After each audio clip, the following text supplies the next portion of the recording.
Welcome back, fellow travelers. We are here talking about Adventure Time, brother. What is this? What is this? A never-ending adventure podcast about Adventure Time. I know. Two brothers. It's just two brothers, you know? Yeah, Cat, not really. We're not biological Paco, brothers. Grandma Armada, two kittens, and you won't see what comes next. Think people are like sick of that pun yet? I feel like we use that one way too I love often. it. I love it. Man, I just love quoting that because you really catch people's eye when you're like, it's just two brothers.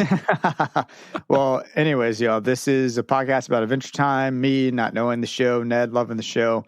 And we're on season 2, episode 24, Mortal Folly. This Mortal Folly, I guess, depending on where you see it. But damn, Ned. Yeah, I figured we were going to get to this point in the show. And that's what your reaction was going to be, was like, shit. Yeah. I'm going to need to do some meditation after this one, and I hope I see something a little bit better than what our three characters saw. I don't know. Finn's was pretty great. Finn seeing 28-year-old Finn. Was that some foreshadow? Was that legit? There was some definite foreshadowing in this one. So for people who are watching it, we're talking about that scene when they're just meditating on the top of the Candy Castle, and Finn sees himself as this like buff, tattooed, like ruffian with a robot arm. A robot arm, yeah. Which I love the reference, and I'm sure all my fans out there love the reference that, like, no matter what, if we see Finn in alternate universes in the future, that there's that whole, like, he just knows that he's gonna have a robotic arm, like, even from season 2 on, you know? Yeah, Adventure Time, going Star Wars, cutting off arms. Here we go. Oh, I'm just glad they never cover it back up with like fake flesh, which I always appreciated. Oh, that is very cool. Yeah, that's weird about Star Wars. I don't know why they always do that. They did do that with Luke later on, I guess. Yeah, they do it with. I guess the technology didn't exist back in episode 2 because I know Anakin just always like wears the glove over it instead of actually having like fleshy. But Anakin's so ugly looking when he's got, burned and whatnot. Anyways, back to Adventure Time. No tangents. No tangents. Yo, I mean, I just got to say from the get-go, we got a snail sighting, which is not a segment that I've used in a year and a half. And Ned, you have a tattoo of a snail. This episode, the snail is not the best character. I'm not loving the snail right now. You can't blame the snail per se, because he definitely was possessed by the Lich when he sneaks out. Now, what he was doing in Finn's backpack is a better question altogether, you know? It just felt, it felt like purposeful almost. It's not theoretically speaking in any way. I'm just saying it felt intentional by the snail. And even you had Peppermint Butler blowing the bubble with a big smile on his face. Like he almost knew what was going on. I mean, probably not, but I'm just like, what's happening with this? This episode is crazy. I've not watched an episode where at the end of it, my mouth was agape and I was just shocked by what happened. And this is the first time. This is the first time that this show has blown my mind, and almost in anger. I will say, like, my mind was blown because it was fun. It was an enjoyable episode, but I was angry at a specific character, and we'll get into that a little bit later on. Yeah, but I know what you say there, just about kind of the way this one made you feel, is like, I've been waiting so long for us to get to this point, because even with this episode ending on a cliffhanger note, plus things getting like really serious, like it's no longer kind of like a tree witch or a garden witch who grows bagels and donuts. Like it's, and then Jake mentions it too in this episode. And he's like, this is it, man. This is our first like fate of the world adventure. And Finn's like, yeah, I know. Yeah. And you see Finn go into this like hardcore mode where he usually has a bit of like lightheartedness when he's fighting villains. There's still a bit of like childlike fun wonder. And you can see him like switch it off in this episode, you know? He handles it so well. He's bold. He's strong the whole time. Quick thinking. I mean, his reaction. He's going with his gut. He's a true hero, and that is why Finn is my lovely. Give me some sugar, baby. I did. Oh man, I had Finn as my lovely. I had a backup lovely, but you just Okay. can't not love Finn in this episode, you know? It was almost just when he goes Angel Finn, when he's got Jake on his back and he does like the angel wings, Yeah, but that was pretty epic, dude. it was epic. But just Finn in general. Finn is my lovely. He's fantastic in this episode. I had to think about it for a little bit because I was so distracted by the episode itself. But as it was going, I was like, it's got to be Finn. There's no one else. And I haven't used Finn in a while for my lovely segment. And I think he's great. I've always tried to avoid Finn as the lovely because he's such like obviously the hero and the protagonist of the whole series. But Exactly. yeah, this one you just can't. My backup lovely was the Gauntlet, just because I loved the little like kind of sassy personality that the Gauntlet had. Yeah. It was kind of cool. But the fact that it got blown up by the Lich was like kind of devastating to me. Just a shh, just shushes him, not a whisper, a shush. Man, wild. And also, just back to the snail just for a second. Well, actually, was Finn your lovely? Sorry. He was, right? Finn was my lovely too. Okay, yeah. Good. The snail, when he comes up out of the backpack, you notice, I just like props to the storyboard writers and the animators of this episode. They turn Finn and Jake around before the snail pops up, or maybe right as the snail pops up. And it really takes your attention off of Finn and Jake. And I think it's before he pops up and you're like, okay, where am I supposed to be focusing? Boom, out pops the snail. And if you're, paying attention, you know exactly what's about to happen because they mentioned, or Princess Bubblegum mentioned that there's been spells being casted the whole time they've been there. That's why they have the jewelry, which are protective helmets essentially for their brains or whatever. It's great. It's very intentional, and I just admire that they had the foresight to do that, to take your attention away from the three main characters and put it on a backpack and then the snail and then the snail waving, and you're like, oh, cool, snail setting. Nope. Yeah. He's going to go free this thing. Now, even in this scene, I think it is funny too. Not just like the diverting attention, but as I was reading and doing my research on this episode, I did, come across, and it makes sense that Princess Bubblegum is the one that is always denying the existence of magic, and that all magic is, you'll get into some of this later when we get down the show, always intentionally denies magic and says everything is science. Everything is science-based. Every little magic trick Magic Man does has a scientific explanation behind it. All of the Ice King's jewels, she wants to figure out like the scientific reason why he's going insane. But this episode, she's like openly admitting that he's casting spells, and it's like so contradictory to her personality, And even the meditation, like she was meditating, and on a spiritual level, she felt like there was something wrong because what was popping in her head, I guess there's science behind meditation, but to go, oh, this thing's happening, my intuition now is leading me, or spiritually I'm being led to like go check on the Lich. I feel like there's something there too to what you're saying. Like that's not exactly the most scientific explanation for why you need to go check on the Lich, but I wrote down a little segment. I was like, the Lich pops up and the depths of hell, fire ablaze, rise again, death will fall over this mortal plane of ooh. And I was going to go, deep into it, but you get that. That's the feeling of seeing the Lich in the meditation. It's really cool. What they do. I mean, with the animation alone, you're like, this is obviously a more intense villain than we've ever got. And secondly, it's voiced by Ron Perlman, who plays Hellboy. He plays the main character in Sons of Anarchy. And just literally the voice of the Lich itself, I think, sets it apart from every other villain. Every other thing in Adventure Time always has a little bit of this, like, again, jovial lightheartedness. And as soon as you hear the Lich speak, you're just like immediately terrified, Can we talk about that just for a minute? I want to compare, and I don't have any notes on this. This is all just kind of us discussing, and I haven't mentioned this to you, but I'd love to discuss the Lich versus Death versus Marceline's father versus Ice King. Those seem to be like the four big villains or canonical bad guys that we kind of have so far. Like, what are your feelings on the four of them as someone who's seen the show and loves the show? The Lich is the big bad. I mean, I feel like this is it. We've met the big bad. It's not Death. It's not Marceline's father. It's not the Ice King, though in this episode it feels like it is, because F the Ice King in this episode. What are your feelings?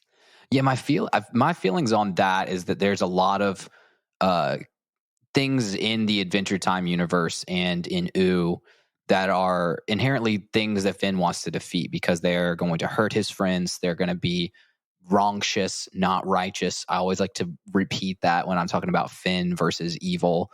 But even when you see Hudson Abadir and he's in the Nightosphere, like it's not anything like that Finn would do, and it's evil because he's like sucking up souls, blah blah blah blah. But he doesn't like care that he is like trying to destroy the world or trying to. He's just kind of like there's a lot of chaotic evils. Ice I King was is going like to say chaotic Ice evil. King as well. Yeah. Um, and the Lich is like I would say there's a couple of different like you know big adventures, people that are just trying to gain power. Uh, Towards the last season, there's that we got the Vampire King comes. We have Gumball come into the show, and they're all kind of after like one specific realm of power or one defeating. I want to own this kingdom, and the Lich is truly the antithesis of Finn. And Ali has a great note Yeah. about He wants to destroy all, like, the only all desire life. for him is to destroy all life. That's crazy. Yeah, and it's the only reason why he exists, which is like he doesn't exist Ugh. to just have power or control Ooh or control the universe. Like Mm-hmm. essentially, if the Lich does eliminate all life and sentience in the universe, he would essentially probably die himself because he completed his mission. Wow. And I'm guessing death would be like lawful evil, probably, or is it even evil? I guess that's a debate, and in and of itself, it's not like his desire is anything. It feels like that's just his place in the universe is being death, whether he chose Yeah, that or not. I mean, I yeah, don't and know, but and yeah. Well, Ali has a good way of phrasing it later on. We'll get to that in the second half. But in my kind of belief of it, it's like that there is darkness and then there's light, and that light is something. It has an essence. It is a thing. mhm. And darkness is not a thing. It's just a lack thereof. It's a lack thereof of light. There's nothing that actually darkness is not an actual thing. It's just a lack of something else. And that's kind Huge of what I see as the for Lich. sure. If there is life and sentience and love and all that stuff, then the Lich is just the absence of everything that's good in the universe. Shout out to Allie. She crushed some of her thoughts. This is not the thought that we're going to get into. That's a segment later on in this episode. But here's another thing she sent me, just saying there's a connection in this episode and in a lot of media between love and death. And she is a big Harry Potter fan Mm-hmm. and mentioned to me that Voldemort could be considered a lich by some definitions. So Yeah. he's a sorcerer trying to achieve immortality, which is what most liches are, or what they're trying to do. And often liches are seen with an item of power that if you destroy that item, you kill them. And Harry is immune to him because of his mother's love for him. And in this episode, you have this love, or as Finn likes to put it, the power of liking someone a lot, Liking the someone. ultimate power against evil. It's Mm-hmm. the love that we have for other people, or the antithesis to ultimate evil. It seems to be love, and I just thought that was really cool. I was like, oh, that's.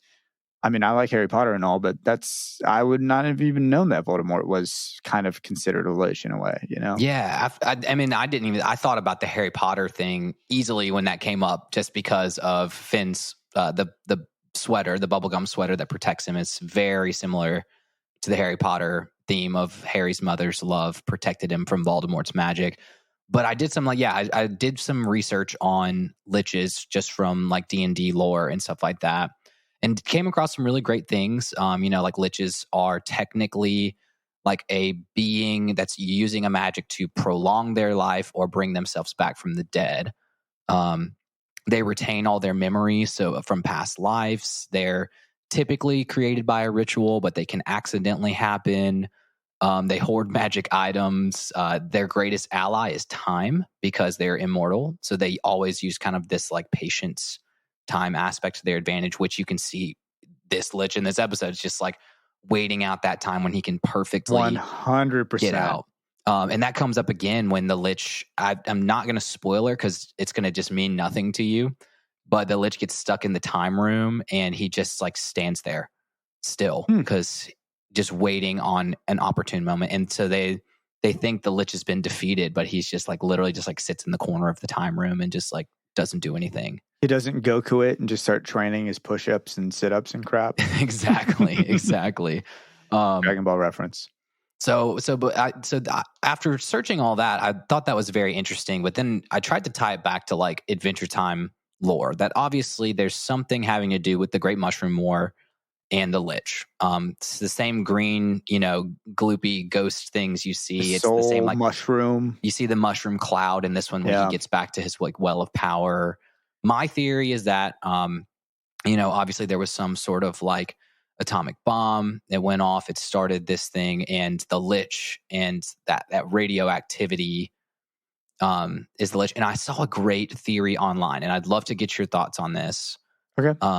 That the same green that's like emanating from the Lich is a very vague reference, but when the Ice King pulls out the demonic wishing eye in that random episode, and he's like, I've got my demonic wishing eye. It's that same code of green. And somebody mentioned online, I thought this was a great theory, that somebody in the past might have wished for a bomb or a certain power to destroy all life on Earth or destroy all life in the universe. And that's actually how the Lich or bomb or nuclear chaotic event came about. And that's when it didn't destroy, it blows up the world. It sends the world into kind of like a post-apocalyptic type essence. But when life finds a way, the Lich doesn't go away. The Lich just the Lich in its essence grabs onto a skeleton of somebody dead and uses that form just as a form to like, be existing. It's kind of the Star Wars Sith thing where like, in order to have the evil of Star Wars, there has to be the Jedi as well to balance out the Force or whatever. I see what you're saying. And maybe the power of love allowed one line of human to stay alive, or there must have been several lines of human, obviously, that they're just scattered or there's little and they're dying out because there's not enough of them to keep reproducing or something.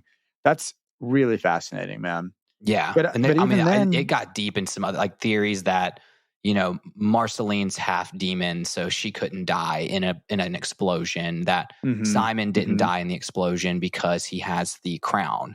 There's theories that Princess Bubblegum, and I've never heard this one before, was like a scientist of some sort.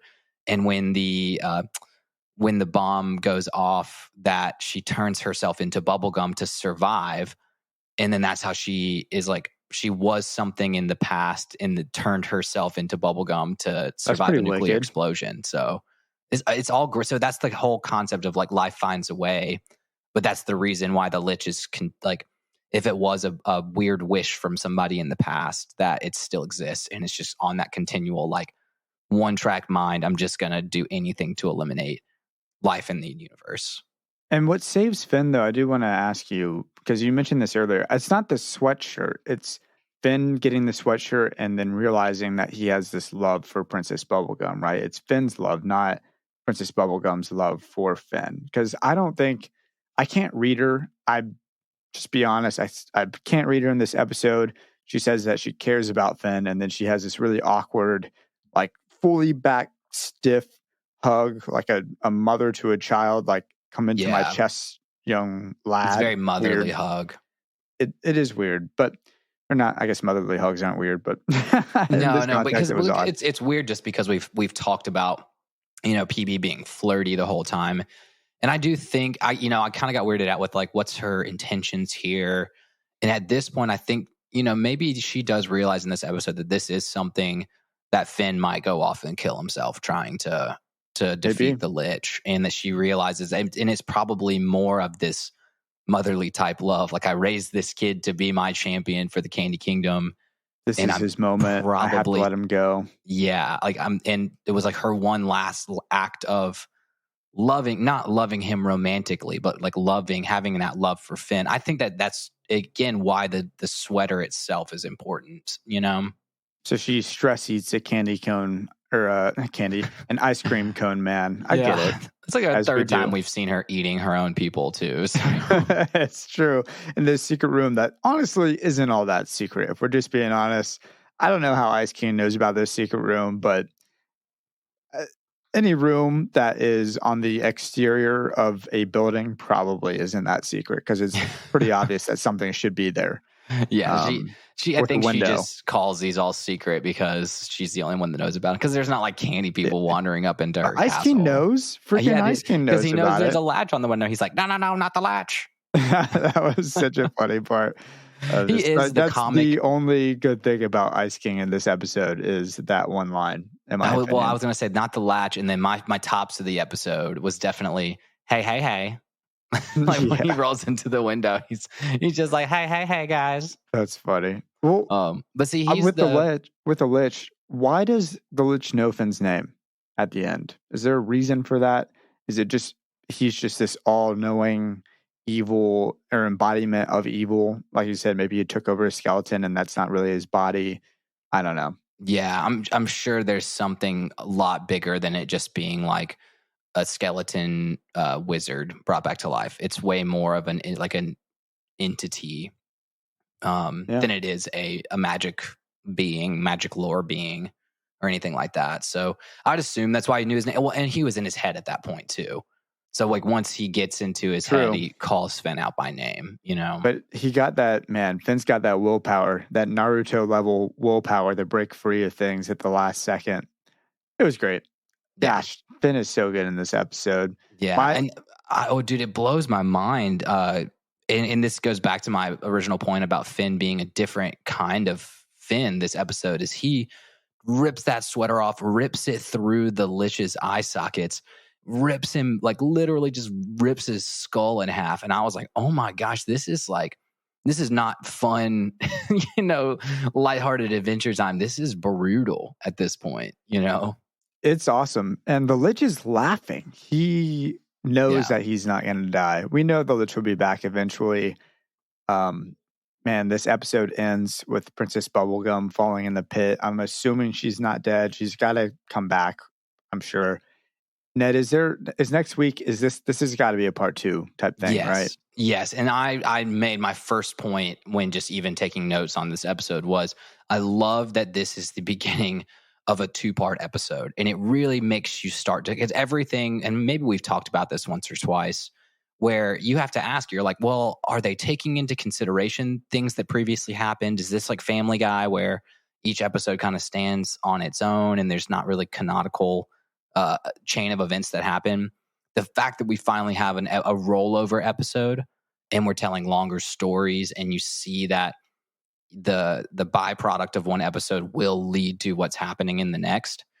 It's just a good setup for season 3. And I'm actually really bummed. They said the writers of this one wanted this one in next week. It's Mortal Recoil, which is the finishing off of kind of this storyline. Was supposed to wrap up season 2, and there was a delayed episode that got put in, and so season 2 ends on like not as like hype of. So we're gonna have a goofy episode at the end. Yeah, it's goof. It's gonna be a good one to talk about. It's we get reference to Heat Signature again, which is like from the movie night that they just had. They talk about watching Heat Signature 3, so that comes up again. But you're like, dude, yeah, it's almost like you ended on such a high. It's like when season 1 ended.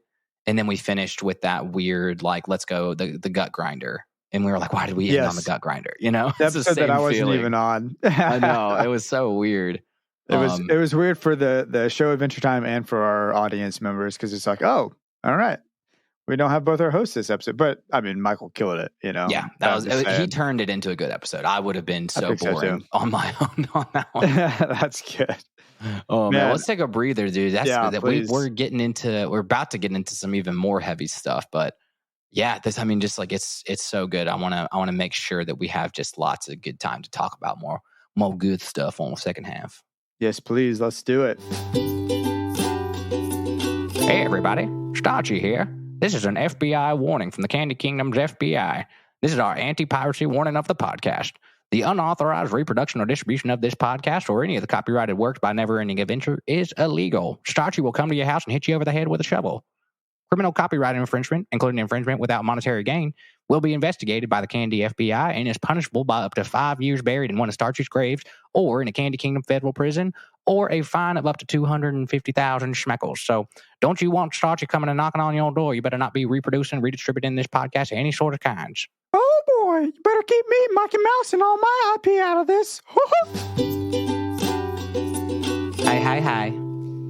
Welcome back, fellow travelers. Welcome back, y'all, from a good Starchy favorite ad, for sure. Don't go stealing our IP or nothing, you fools. Taking our ideas, our TM. Yeah, you better not be illegally listening to this on some sort of weird streaming website. To be fair, I stole that. The TM thing is, I think that's my brother, and me. I think that's where I got the TM. But I've only used it once, so it doesn't really matter anyways. Oh, well. They haven't TM'd that. They're great. Not trying to steal anything from them, just really a reference to them. But welcome back, Adventure Time. Damn, this episode, my mind is just all over the place after that commercial, trying to think back what we want to do, where we're going with this. It feels like the only way we can get back into this is to talk about the character, the one, the most punchable son of a biscuit eater, Ice King. The Ice King, man. Yeah, we kind of jumped right into Lich lore and just totally went over Ice King's whole storyline here, and that he's the one that ultimately this episode ends in a cliffhanger because he's just being so living one track minded, man. He's got total tunnel vision in this one. He does, but if I had to theoretically speaking, it's that what he does at the end of the episode is on purpose. I think it was all intentional. Let me just do it. All right. It's not even most punchable. I've come up with a new segment. Ned, I don't know how you feel about this. The segment's name is Not Math. It's very bland, very boring, very simple, not math.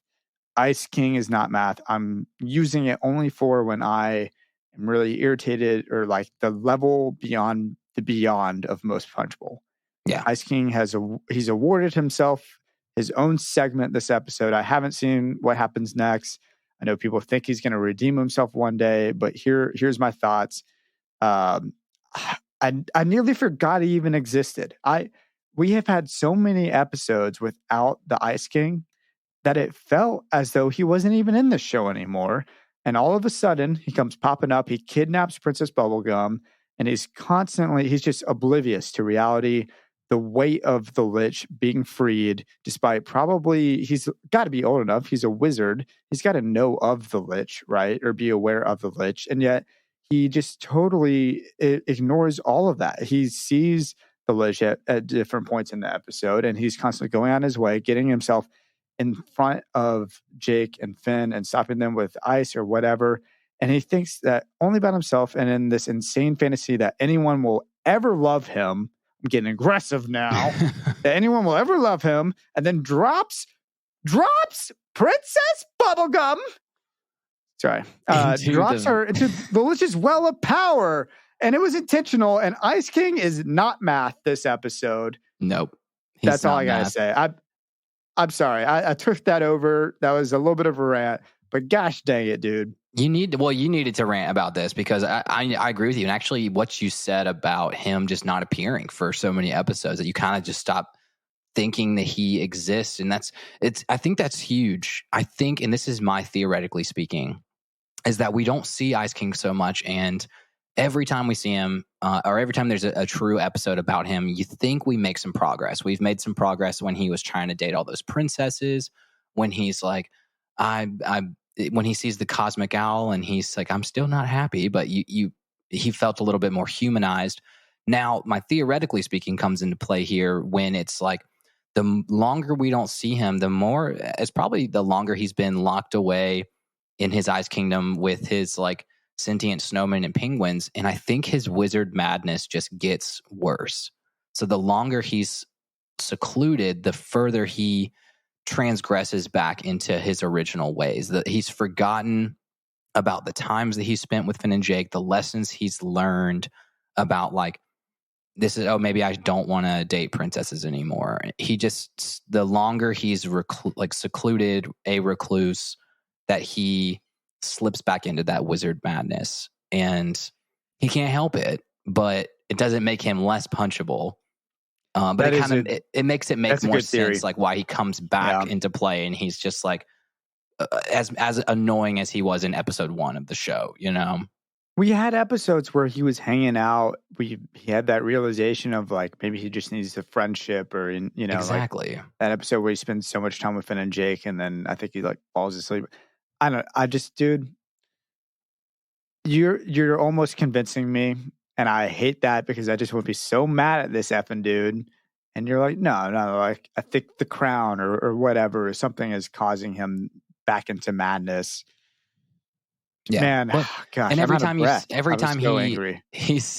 every time he does spend time, especially when Marcy comes in the show later and starts spending a lot more time with him and being a lot more intentional, and when Finn and Jake are a lot more intentional about their time with him, he takes progressive steps forward in being a better person. And I think if you take that away and just let him live on his own, he just becomes that weird old hermit that wants to like herd all the princesses together, you know? At least Now, in this one, he Gunter? Maybe Gunter is also influencing his mind. I don't know. Yeah, that's a stretch, Too much? But Too much? Okay, damn. It's there. It's there, you know. Well, But that's where again, from seeing the whole show, it's hard for big longtime fans of the show to not have that sympathetic nature towards the Ice King.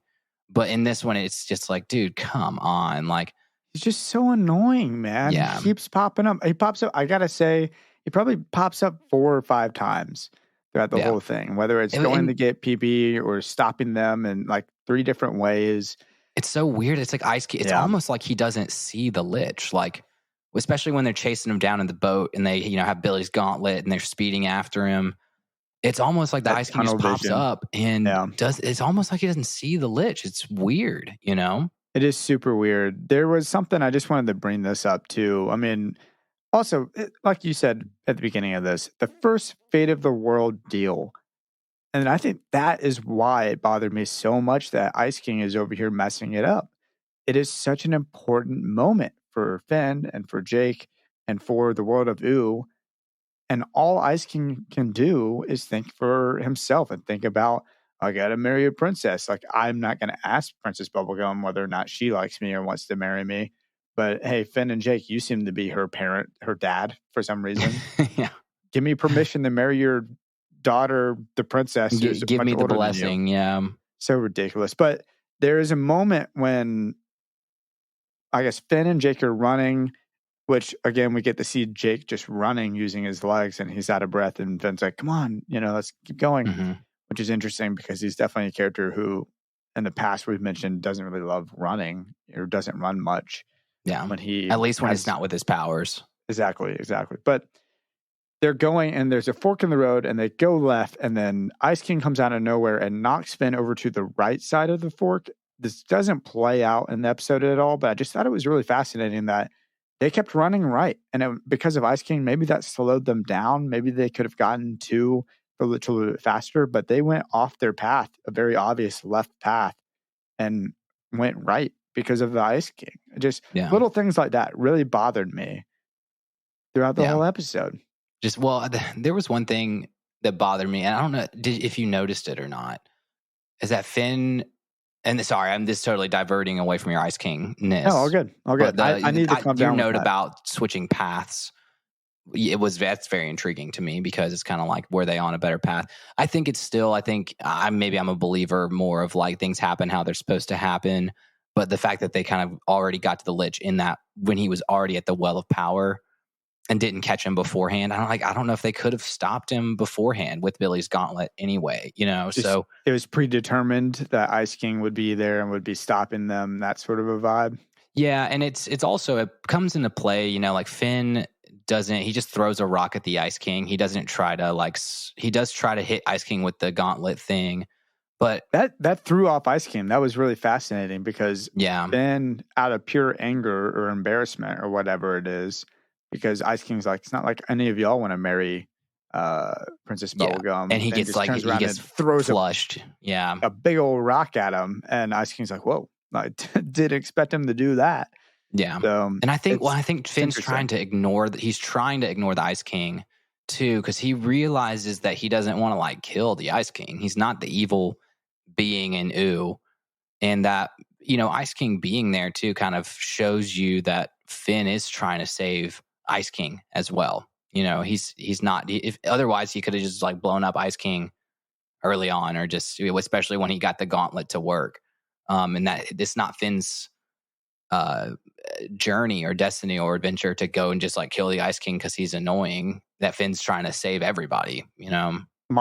How far we have come with Finn, because there were several episodes in season 1 where his entire mindset and his vision desire was to stop Ice King and Yeah. was to thwart him in some sort of a way. Yeah. But And now there's this journey. bigger bad. Yeah.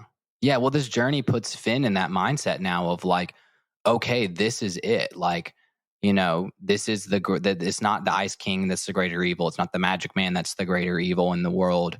It's gonna be the Lich. So everything else probably has a little bit less of a weight in Finn's mind in terms of like saving the world, except for like, doing your friendly neighborhood Finn stuff. But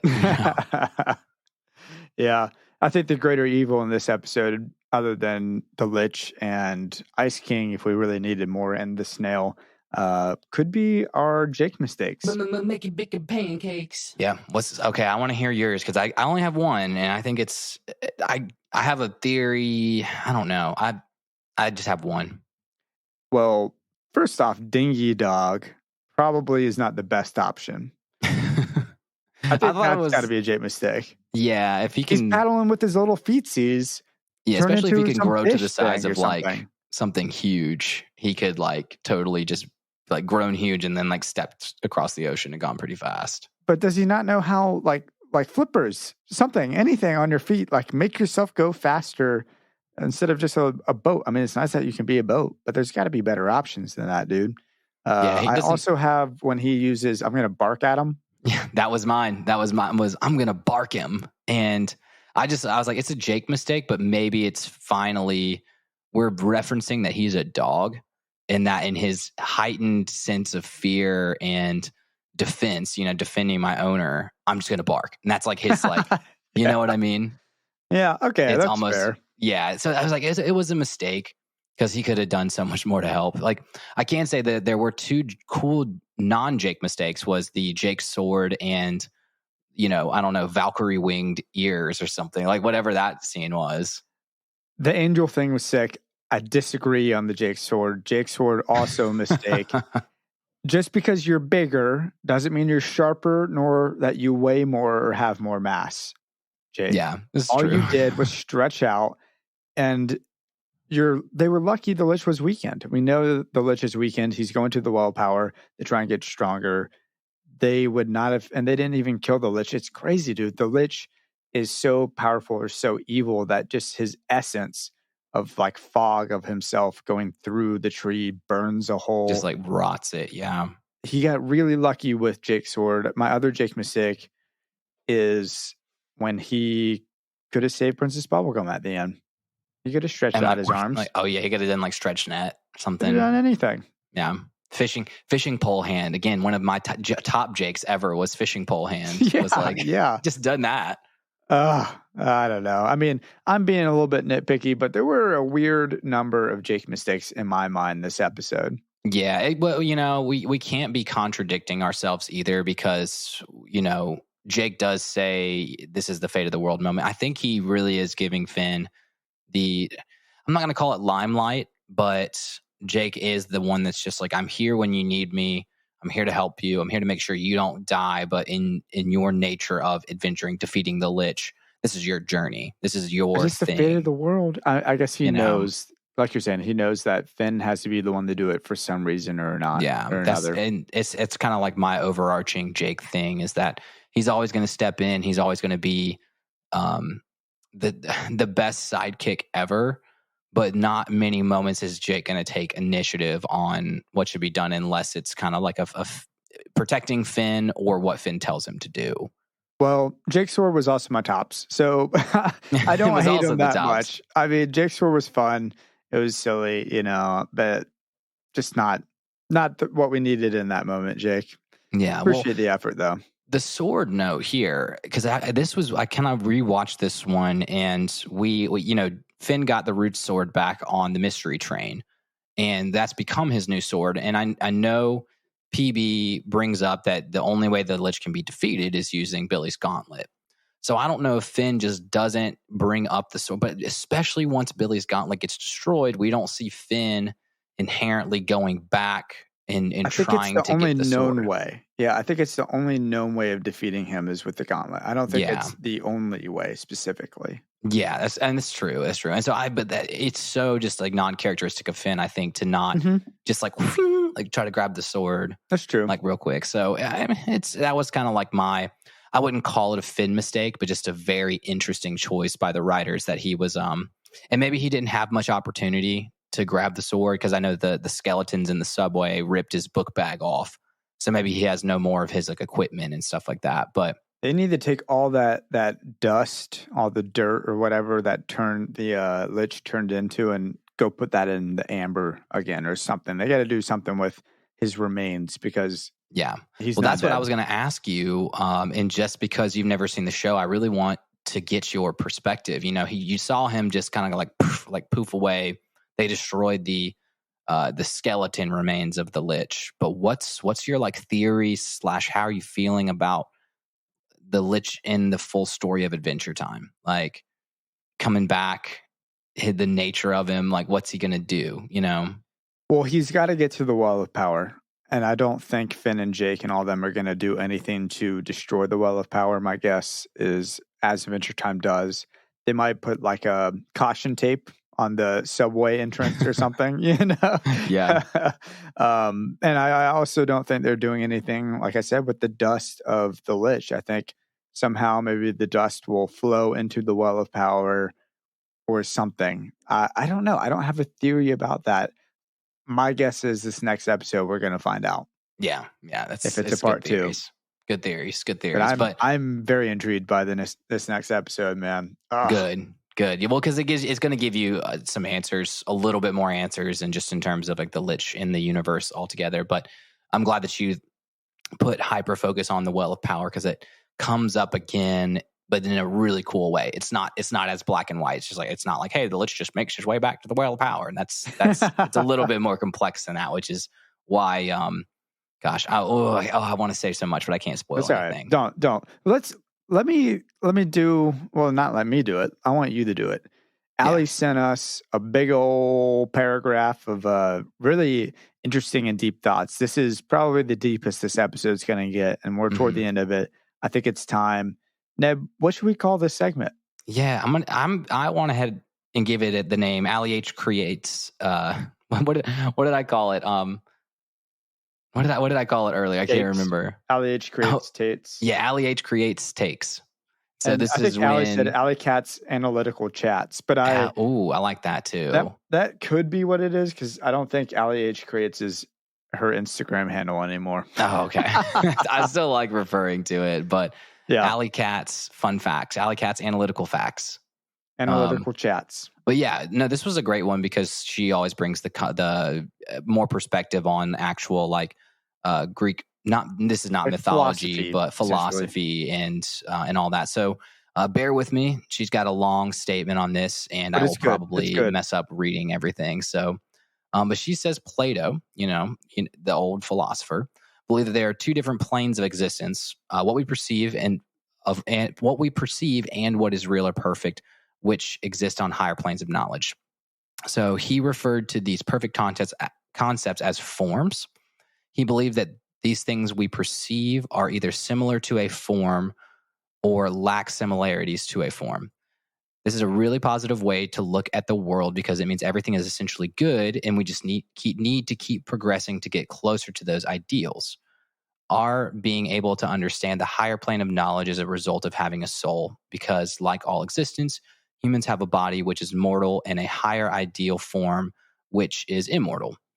Plato's idea of love boils down to a connection between knowledge and ignorance, also known as a lack of knowledge. It is a connection between it is a connection between the mortal and the immortal parts of a human. Plato also believed that death was just that of the body. And though that death, ironically, a human can fully actualize the immortal and ideal part of themselves. Finn, in many ways, represents the Platonic ideal of Plato's higher forms, courage, creativity, and justice being the easiest examples. Finn is also a very positive and idealistic character to his core, but comparatively, Plato's ideal of evil is a lack of similarity to higher forms. If we look at the Lich as Plato's evil, that would mean he lacks the higher forms of tranquility, humanity, and creation. For me, this shows a deep connection between the Lich and Finn because philosophically, two sides of the same coin. Philosophically, basically, the two sides or opposite ends of the same spectrum.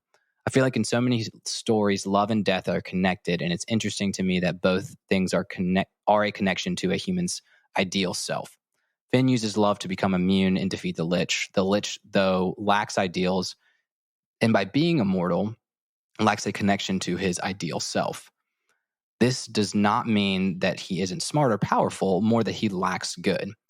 It truly boils down to the idea that evil is rejection of progress and can only exist because goodness exists too.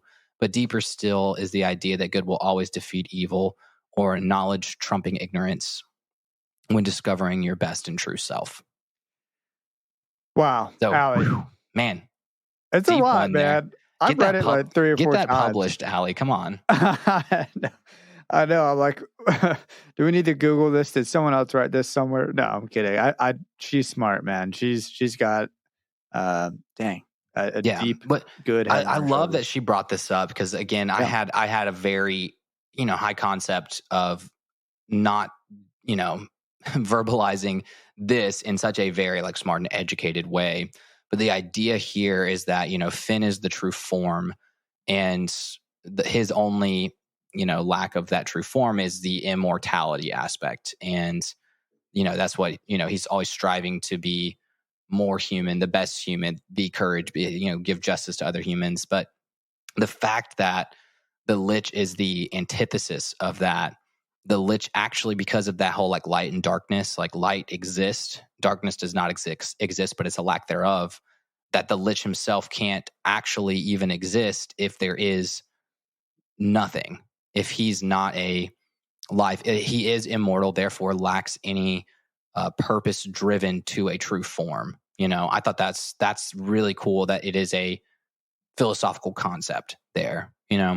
Almost to the mindset or the Christian thought of good being, and this isn't like all Christians believe in this, I guess, or whatever, but the idea I remember learning about when I was in crew playing drums for them or whatever, that good almost like evil is the lack of good. It's like good is this this thing, and without good you couldn't have evil because you need the light, versus dark. You need the light in order to be able to perceive the dark at all.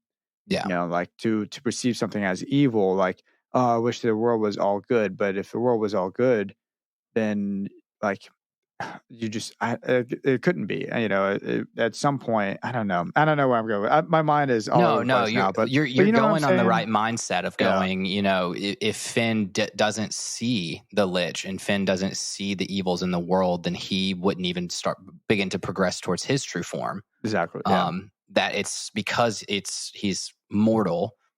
If he didn't see the evils in the world, we would all probably become apathetic.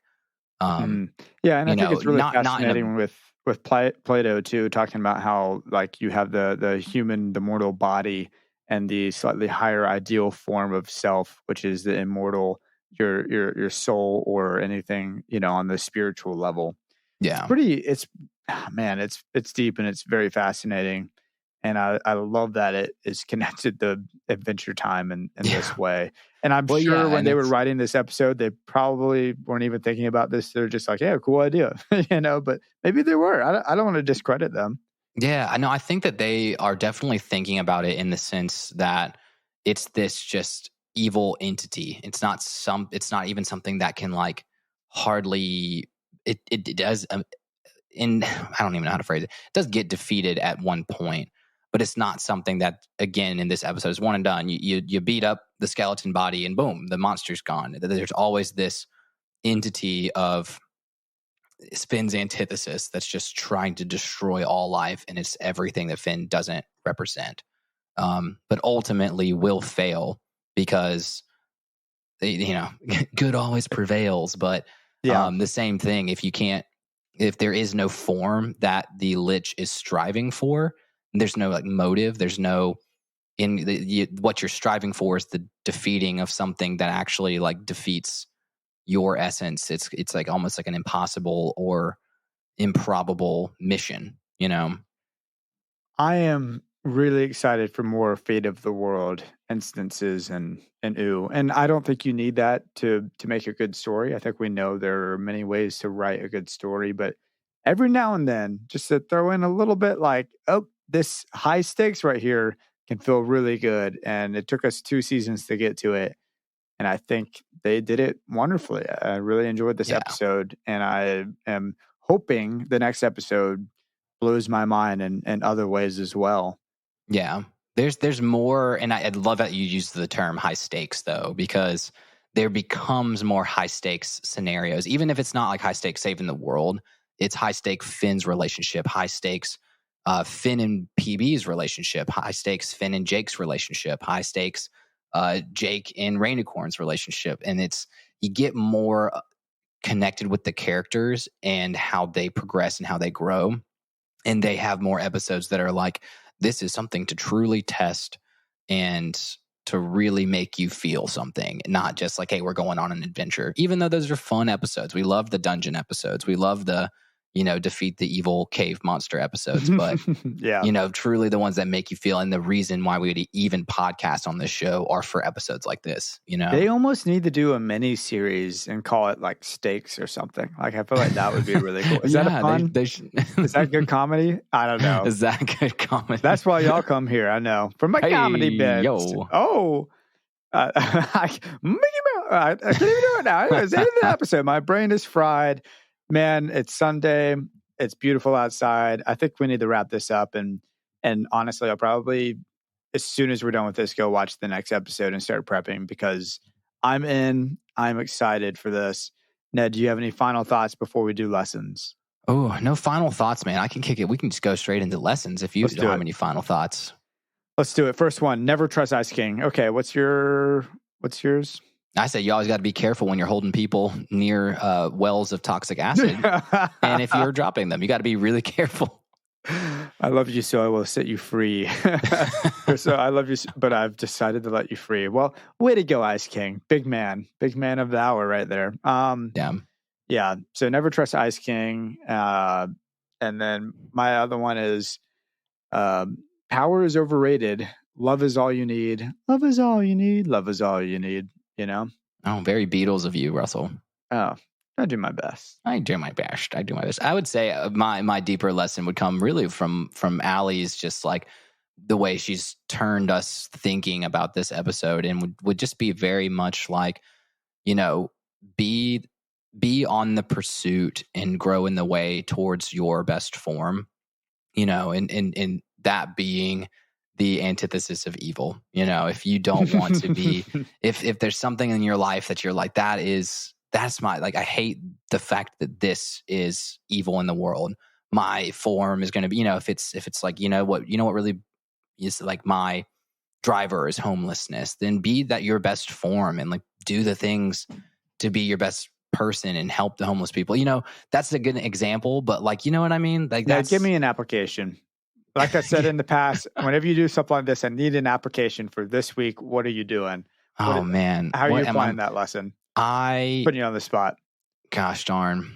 I'm just gonna be a better worker. I've tended to be relatively lazy recently, and I'm gonna be a better worker this week towards my true form. There you go. I like it. Yeah, more motivated. That makes sense. I need more of that in my life right now with work as well. So feel that, man. I'll take that, dude. We're back in the office for the first time as of this week. It's like 2 days out, 3 days in. I don't know how that's going to affect me, but it'll be good. After 2 years, a big mental shift. So Ned, recommendations. We're going to do that again. We got some recs. I got one.